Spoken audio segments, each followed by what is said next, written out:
வணக்கம் நண்பர்களே. இப்போ சம்மர் விடுமுறையில இருக்கோம்ல. ரிலாக்ஸ் பண்ண நல்ல டைம் தான். ஆனா 10th ஸ்டாண்டர்ட் போறவங்களுக்கு கொஞ்சம் ஸ்மார்ட்டா பிளான் பண்ணினா பப்ளிக் தேர்வுல சூப்பரா மார்க் எடுக்க முடியும். இன்னைக்கு நான் உங்க கூட ஒரு simple daily study plan share பண்ண போறேன். ஈஸியா ஃபாலோ பண்ணலாம். பிரஷர் இல்ல. என் சம்மர் ஸ்டடி முக்கியம், பப்ளிக் எக்ஸாம் அப்படின்னா வாழ்க்கையில ஒரு முக்கியமான ஸ்டெப் மாதிரி. கல்லூரி சாய்ஸ், ஃபியூச்சர் ஸ்ட்ரீம் எல்லாத்துக்கும் இது பேஸ். இப்போ கொஞ்சம் கொஞ்சம் படிச்சுட்டே போனோம்னா ஸ்கூல் ஸ்டார்ட் ஆனப்போ நம்ம நிம்மதியா இருக்கலாம்.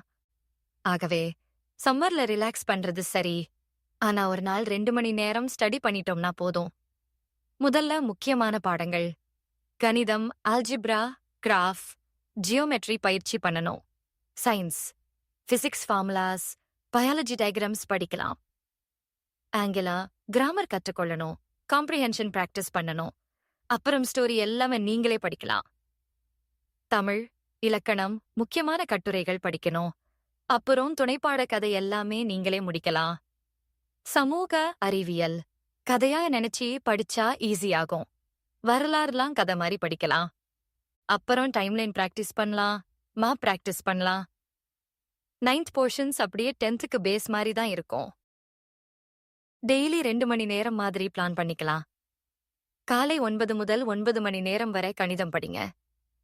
10 கணக்கு போட்டு பாருங்க. ஸ்பீடு பிக்கப் ஆகும். 9:30 10 மணி சயின்ஸ். 2 பக்கங்கள் படிங்க.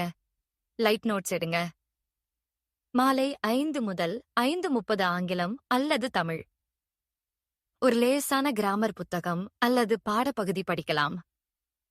5:30 6 மணி சமூக அறிவியல். ஒரு சாப்டர் ரீடிங் அல்லது யூடியூப் வீடியோ பாருங்க. ஞாயிறு ஹெவி ஸ்டடி வேண்டாம். லைட் சின்ன சின்ன குவிஸ் பண்ணிக்கலாம். இது மாதிரி நிதானமா போனா ஸ்கூல் ஸ்டார்ட் ஆனப்போ நல்ல நம்பிக்கையா படிக்க முடியும். சின்ன சின்ன டிப்ஸ். இப்போ சின்ன சின்ன டிப்ஸ் சொல்றேன். 9th புத்தகம் பேசிக்ஸ் ரிவைஸ் பண்ணுங்க. பேஸ் ஸ்ட்ராங் ஆகும். தனியா நோட்ஸ் எழுத துவங்குங்க. எக்ஸாம் முன் ஈஸி ஆகும். வாரத்திற்கு ஒரு முறை ஃப்ரெண்ட்ஸ் கூட குரூப் ஸ்டடி பண்ணலாம். தமிழ் யூடியூப் கல்வி வீடியோக்கள் பாருங்க. ஈஸியா இருக்கும். மொபைல் யூஸ் பண்ணணும்னா டைமர் போட்டு கம்மியான டைம் யூஸ் பண்ணுங்க. முக்கியமா தூக்கம் குறைக்காதீங்க.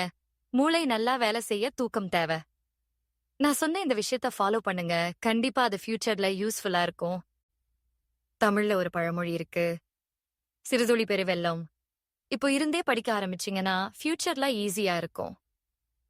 இந்த வீடியோ உங்களுக்கு பிடிச்சிருந்தா லைக், ஷேர் அண்ட் சப்ஸ்கிரைப் பண்ணுங்க. நன்றி.